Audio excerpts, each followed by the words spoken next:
अस्सलाम वालेकुम दोस्तों।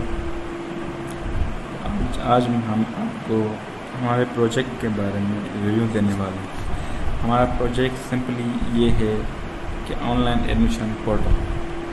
तो हमारा प्रोजेक्ट असल में काम कैसे करता है, हम आपको उसका डेमोन्स्ट्रेशन देने जा रहे हैं। पहले हम जैसे ही अपने पोर्टल का होम पेज खोलेंगे तो वो कुछ इस तरीके से नज़र आएगा। तो अगर हम एडमिशन के लिए अप्लाई करने जा रहे हैं तो हमें एक अकाउंट बनाना पड़ेगा हमारे पोर्टल के लिए, जो अकाउंट रिक्वायर्ड होता है। उसके बाद ही हम आगे फॉर्म वगैरह या जो भी कार्रवाई है वो आगे कर सकते हैं। तो हमें पहले इस पोर्टल पे रजिस्टर होने के लिए टॉप राइट कॉर्नर पे लॉगिन का बटन नज़र आ रहा होगा, उसके ऊपर हम क्लिक करेंगे। उसके बाद ये हमें रिडायरेक्ट करेगा लॉगिन फॉर्म की तरफ।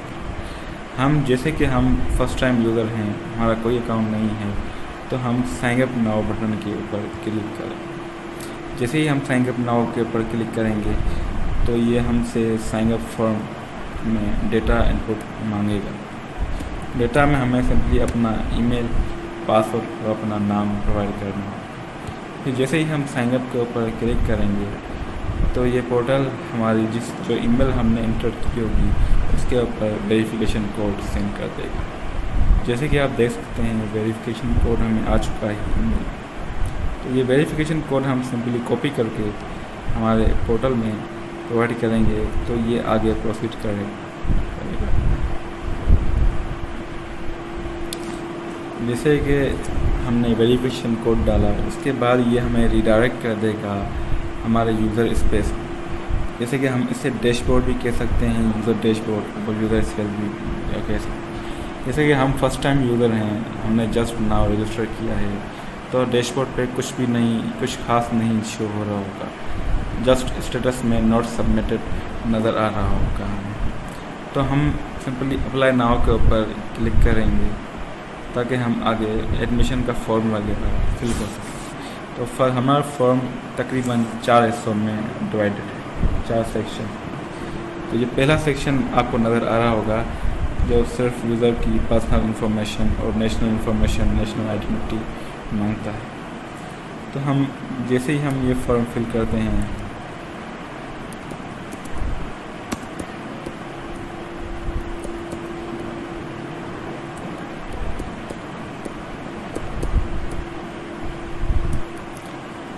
जैसे हम ये फॉर्म फिल करके सेव नेक्स्ट के ऊपर क्लिक करते हैं तो ये हमें सेकंड सेक्शन जो हमारा फॉर्म का है उसकी तरफ रिडायरेक्ट कर देगा। सेकंड सेक्शन में हमसे ये क्या मालूमात लेगा फॉर्म, ये स्टडी प्लान के बारे में मालूमात देगा कि हम यूनिवर्सिटी में क्या किसके लिए अप्लाई करने जा रहे हैं। फॉर एग्ज़ाम्पल हम सॉफ्टवेयर इंजीनियरिंग, इलेक्ट्रिकल इंजीनियरिंग और सिविल इंजीनियरिंग के लिए अप्लाई करने जा रहे हैं। तो यूज़र 3 से ज़्यादा प्रोग्राम सेलेक्ट नहीं कर सकता क्योंकि ये यूनिवर्सिटी की तरफ से एक कंस्ट्रेंट है, एक रेस्ट्रिक्शन है। तो उसके बाद प्रीवियस एजुकेशन की इंफॉर्मेशन यूज़र को प्रोवाइड करनी होगी। प्रीवियस एजुकेशन मतलब कि लास्ट टाइम यूज़र ने कौन सा इंस्टीट्यूट ज्वाइन किया था या कौन से इंस्टीट्यूट से फारिग है लास्ट टाइम। तो हमने last time for example college से ही फारिग होते हैं ज़्यादातर लोग, अगर यूनिवर्सिटी में अप्लाई कर रहे होते हैं तो उस कॉलेज की इंफॉर्मेशन देनी होगी। उसके बाद हम यूज़र ने मैट्रिकुलेशन और इंटर कहाँ से किया है, कौन से बोर्ड से किया है, उसकी इंफॉर्मेशन कुछ फराहम करनी होगी यूज़र को। तो हम जल्दी उसकी भी इंफॉर्मेशन फराहम कर देते हैं। हम ये डमी डेटा डाल रहे हैं, इससे हमारे प्रोग्राम को कोई भी असर नहीं पड़ेगा। तो जैसे ही यूज़र सेकंड फॉर्म को भी फिल करके सेव नेक्स्ट करेगा तो वो थर्ड फॉर्म की तरफ रिडायरेक्ट हो जाएगा। अब थर्ड फॉर्म में सिर्फ यूज़र की कॉन्टैक्ट इन्फॉर्मेशन मांगी जाएगी, जिसमें यूज़र का एड्रेस हो या यूज़र का सिटी हो या यूज़र का कंट्री हो या यूज़र का पोस्टल कोड हो गया और फ़ोन नंबर है एक्सेट्रा। और ईमेल भी ऑप्शनल है, अगर यूज़र और कोई प्रोवाइड करना चाहता है तो वो प्रोवाइड कर सकता है। उसके बाद जैसे ही हम सेव नेक्स्ट करते हैं तो उसके बाद हमसे यूज़र लास्ट फॉर्म की तरफ रिडायरेक्ट हो जाएगा, जिसमें यूज़र से कुछ रिक्वायर्ड डॉक्यूमेंट्स मांगे जाएंगे। ये रिक्वायर्ड डॉक्यूमेंट्स कुछ भी हो सकते हैं। फ़िलहाल हमने ये 4 प्रोवाइड दिए गए हैं, जिसमें मैट्रिक की मार्कशीट और इंटर की मार्कशीट देनी होगी। ये रिक्वायर्ड डॉक्यूमेंट सिर्फ 2 ही फॉर्मेट एक्सेप्ट करेगा, जिसमें एक PDF फॉर्मेट होगी और दूसरी JPEG फॉर्मेट होगी। अब हम दोनों मतलब फॉर्मेट दे सकते हैं इसमें, या तो हम PDF दें या JPEG दें। मैट्रिक का सर्टिफिकेट और इंटर का सर्टिफिकेट ऑप्शनल है, क्योंकि काफ़ी लोगों का मैट्रिक इंटर का सर्टिफिकेट इशू नहीं हुआ होता, जैसे कि वो अप्लाई कर रहे होते हैं यूनिवर्सिटी में। तो जैसे कि हम ये चारों सेगमेंट्स के फॉर्म फिल कर देंगे तो कुछ हमारा यूज़र रिडायरेक्ट हो जाएगा डायरेक्ट डैशबोर्ड की तरफ। तो हमारा डैशबोर्ड कुछ इस तरीके से नज़र आएगा, जिसमें यूज़र की पिक्चर होगी, यूज़र का नेम होगा, स्टेटस होगा, और स्टेटस चेंज होके नॉट सबमिट की जगह से होके सबमिटेड हो जाएगा। और यूज़र अपनी एप्लीकेशन देख भी सकता है जो कि उसने फिल की हुई होगी। यूज़र ये भी देख सकता है कि उसने कौन कौन से प्रोग्राम्स में अप्लाई किया हुआ है, और यूज़र ने कौन कौन से डॉक्यूमेंट अपलोड किए गए हैं वो भी यूज़र देख सकता है। जैसे हमने मार्कशीट में ये डमी एक पिक्चर अपलोड की थी, तो इस वजह से अब हम फिर से डैशबोर्ड में जाएंगे।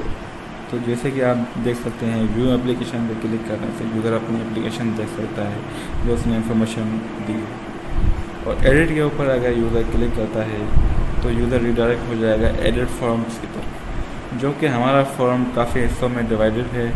तो इस किस्म से हमें एक एडिट के पोर्शन भी मुख्तलिफ हिस्सों में डिवाइड किए गए हैं, ताकि यूज़र को आसानी हो फॉर्म एडिट करने में। जैसे कि अगर पर्सनल इन्फॉर्मेशन यूज़र एडिट करना चाहता है तो पर्सनल इन्फो के बटन के ऊपर क्लिक करके ये फॉर्म पॉपअप हो जाएगा। तो इस फॉर्म में वो जो भी इंफॉर्मेशन शो मतलब करेगा चेंज, वो इन्फॉर्मेशन चेंज हो जाएगी। फॉर एग्जांपल हम हमारा नेम के कैपिटल से स्मॉल लेटर करके अपडेट के ऊपर क्लिक करते हैं तो हमारा फॉर्म में हमारा नेम अपडेट हो चुका होगा। देखिए आप नेम। तो एडिट वाला ऑप्शन सिंपली हमारे फॉर्म में जो इन्फॉर्मेशन है, कोई अगर यूज़र ने गलत इन्फॉर्मेशन दे दी है तो वो उसको ईजीली अपडेट कर सकता है। जैसे कि उसके बाद ये हमारा थर्ड और फाइनल जो है ऑप्शन, जो डायरेक्ट फॉर्म सबमिट के बाद आता है, वो आता है डिलीट एप्लीकेशन। जैसे यूज़र जैसे डिलीट एप्लीकेशन ऊपर क्लिक करेगा उसके पास एक अलर्ट आ जाएगा। इसका मतलब क्या होगा कि वो अगर इसको क्लिक करेगा डिलीट के बटन को, तो उसकी जो सारी एप्लीकेशन है वो एप्लीकेशन वो डिलीट हो जाएगी। तो ये करना तो सही बात नहीं, ये रेयर केस है। कभी यूज़र फुल इन्फॉर्मेशन सारी इन्फॉर्मेशन ही कर देते तो वो तभी एप्लीकेशन फुल डिलीट करेगा, वरना ये ज़्यादातर यूज़ में नहीं आएगा। तो ये आ गया डायरेक्ट सबमिट के बाद यूज़र का डैशबोर्ड कुछ इस तरीके से नज़र आएगा। और ये कुछ यूज़र को क्या बोलते हैं प्रिस्क्रिप्शंस दी गई हैं कि भाई उसका फॉर्म फिल हो गया है। इनकेस अगर वो एडिट करना चाहता है कोई इन्फॉर्मेशन, एडिट वाला बटन दबाए और डिलीट वाला बटन को तब तक ना दबाए जब तक उसको पूरी एप्लीकेशन उसकी डिलीट ना कर। फॉर सपोज अगर यूज़र को एक्सेप्ट किया जाता है, अभी यूज़र का स्टेटस क्या है, सबमिटेड है। अगर यूज़र किसी रीज़न की वजह से एक्सेप्ट हो जाती है इसकी एप्लीकेशन, तो यूज़र का डैशबोर्ड किस तरीके से नज़र आएगा। तो यूज़र का एक्सेप्ट होने के बाद, स्टेटस एक्सेप्ट होने के बाद यूज़र का डैशबोर्ड कुछ यूँ नज़र आएगा हमें, जिसमें ये कुछ डिस्क्रिप्शन लिखी हुई होगी कि congratulation your application accepted, please proceed with challan download button. उसके बाद यूज़र को एक जनरल चालान का बटन दिया जाएगा, जिसे जनरल चालान का बटन के ऊपर क्लिक करेगा तो उसका चालान जनरेट हो जाएगा। चालान आईडी उसको प्रोवाइड की जाएगी और डाउनलोड चालान का उसके पास बटन आ जाएगा, जिसके ज़रिए वो अपना चालान डाउनलोड करके प्रिंट करके उस डेट के हिसाब से चालान जनरेट होगा। और चालान नंबर वगैरह और जो भी है किस यूज़र के लिए चालान जनरेट हुआ है वो सब कुछ उसके उस चालान में लिखा हुआ होगा। तो यूज़र चालान डाउनलोड करके प्रिंट करवा के जाके किसी भी बैंक में पे कर सकता है। तो हमारा सिस्टम ऑटोमेटिकली चालान जनरेट जो पेड हो जाएगा। तो ये चालान का स्टेटस है ये खुद ही यहाँ पे पेड आ जाएगा, और यूज़र को जो भी आगे फर्दर जो मतलब काम करना होगा वो मतलब प्रोवाइड कर देगा डैशबोर्ड पे। ये फ्यूचर वाला काम, ये अभी हमने इसमें इंक्लूड नहीं किया गया, हमने जस्ट डाउनलोड चलान वाला बटन दिया हुआ है। फॉर सपोज़ किसी रीज़न की वजह से चलान आईडी जो जनरेट होती है वो सही जनरेट नहीं हुई, ठीक ना, तो वो बैंक में शो नहीं हो रही है किसी भी रीज़न की वजह से, तो यूज़र अपने यूज़र अकाउंट से रीजनरेट चलान भी कर सकता है, तो उसकी चलान आईडी क्या होगी, चेंज हो जाएगी। तो हम इन फ्यूचर इस रीजनरेट चलान को भी रिस्ट्रिक्ट कर सकते हैं कि यूज़र एक दिन में सिर्फ एक बार ही और रीजनरेट कर सके अपना चलान वगैरह एक्सेट्रा। तो ये हो गया एक्सेप्ट यूज़र की डैशबोर्ड की कहानी। फॉर सपोज अगर यूज़र एक्सेप्ट नहीं होता, रिजेक्ट होता है, तो यूज़र का डैशबोर्ड किस किस्म से नज़र आता है, तो यूज़र किस वजह से रिजेक्ट हुआ है, उसकी जो रिक्वायरमेंट्स होंगी रिजेक्ट होने की वो प्रोवाइड की जाएंगी, और यूज़र को एक तमीज़ाना अंदाज में उसको हिदायत दी जाएगी कि वो नेक्स्ट टाइम ट्राई करे, इस टाइम उसका नहीं हुआ तो कोई ये बड़ा मसला नहीं। तो ये हमारा जो है पोर्टल, ये मल्टीपल यूज़र सपोर्ट है, जितने चाहे यूज़र्स साइन अप कर सकते हैं, लॉगिन कर सकते हैं। उसके बाद ये हमने एक डेमो एडमिन पैनल बनाया हुआ है, तो ये एक डेमो किस्म का है, इसमें हमने मल्टी यूज़र सपोर्ट भी दिया हुआ है ऊपर। अगर मल्टीपल एप्लीकेशन है तो हम यहाँ से एक जैसे क्लिक करेंगे सारे यूज़र सेलेक्ट हो जाएंगे, तो ये हमने 3 एक्शन प्रोवाइड किए गए हैं यूज़र के लिए। ये येलो वाला एक्शन मतलब इसका स्टेटस सबमिटेड हो जाएगा, रेड वाले का मतलब है इसका स्टेटस रिजेक्टेड हो जाएगा, ग्रीन वाले बटन का मतलब है इसका स्टेटस एक्सेप्टेड हो जाएगा। तो ये 3 किस्म के हमने ये प्रोवाइड किए गए हैं हमें फंक्शनलिटीज़। इन फ्यूचर हम इसको और भी रिच कर सकते हैं। ये सारा प्रोजेक्ट एक बिल्कुल सिंपल प्रोग्रामिंग लैंग्वेज के ऊपर बनाया गया है, PHP के ऊपर।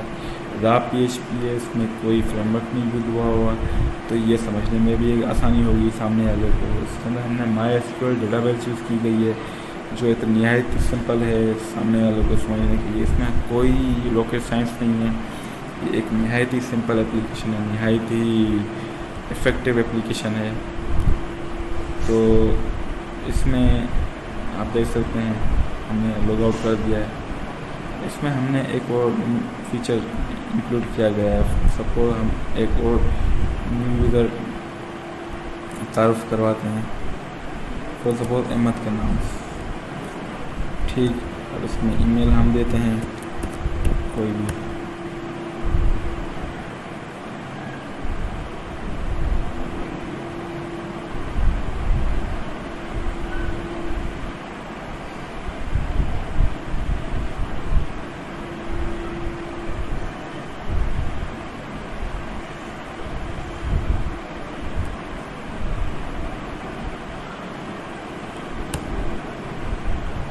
फॉर सपोज यूज़र अगर अप्लाई नाउ के ऊपर क्लिक करता है, और जैसे कि हमारा फॉर्म 3 हिस्सों में डिवाइडेड है, 3 सेगमेंट्स में डिवाइडेड है, वो तीनों सेगमेंट्स फिल नहीं करता किसी वजह से, वो किसी भी एक ही सेगमेंट को फिल करता है, उसके बाद छोड़ देता है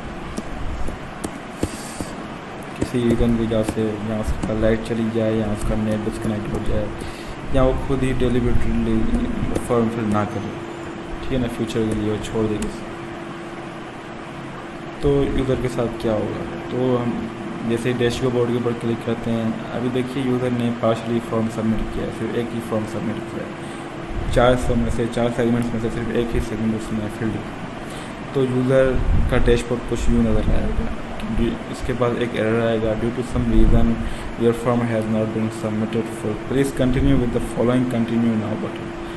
तो वो उसके बाद एक डैशबोर्ड में कंटिन्यू अप्लाई का बटन शो होगा, उसका स्टेटस नोट सबमिट आएगा, उसका नाम शो हो रहा होगा, फोटो शो हो रहा होगा, और यहाँ पे एक लेफ़्ट बॉटम कॉर्नर पे हमने एक लेवल्स भी डिफाइन किए गए हैं, ताकि इंडिकेट हो सके कि यूज़र ने कितने फॉर्म्स फिल किए हैं। अभी यहाँ पे फिल्ड 1 फॉर्म लिखा हुआ आ रहा है, तो यहाँ पे अगर यूज़र ने 2 फॉर्म्स फिल किए होंगे तो यहाँ पे 2 लिखा हुआ होगा, अभी फिर यूज़र ने 1 फॉर्म फिल किया हुआ है तो यहाँ पे 1 लिखा हुआ है। तो जैसे ही यूज़र कंटिन्यू करेगा तो उसने जहाँ से छोड़ा हुआ होगा, जिस लेवल से फॉर्म छोड़ा हुआ होगा, तो वो दोबारा वहीं से ही कंटिन्यू होगा। जैसे हमने ये 2nd फॉर्म से छोड़ा हुआ था, तो 2nd फॉर्म से ही कंटिन्यू हुआ। तो तो यही थी हमारी आज की कहानी।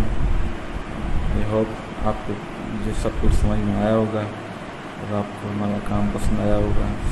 बहुत बहुत शुक्रिया, हमारे साथ जुड़े रहें और दुआ में याद रखें। अल्लाह हाफ़िज़।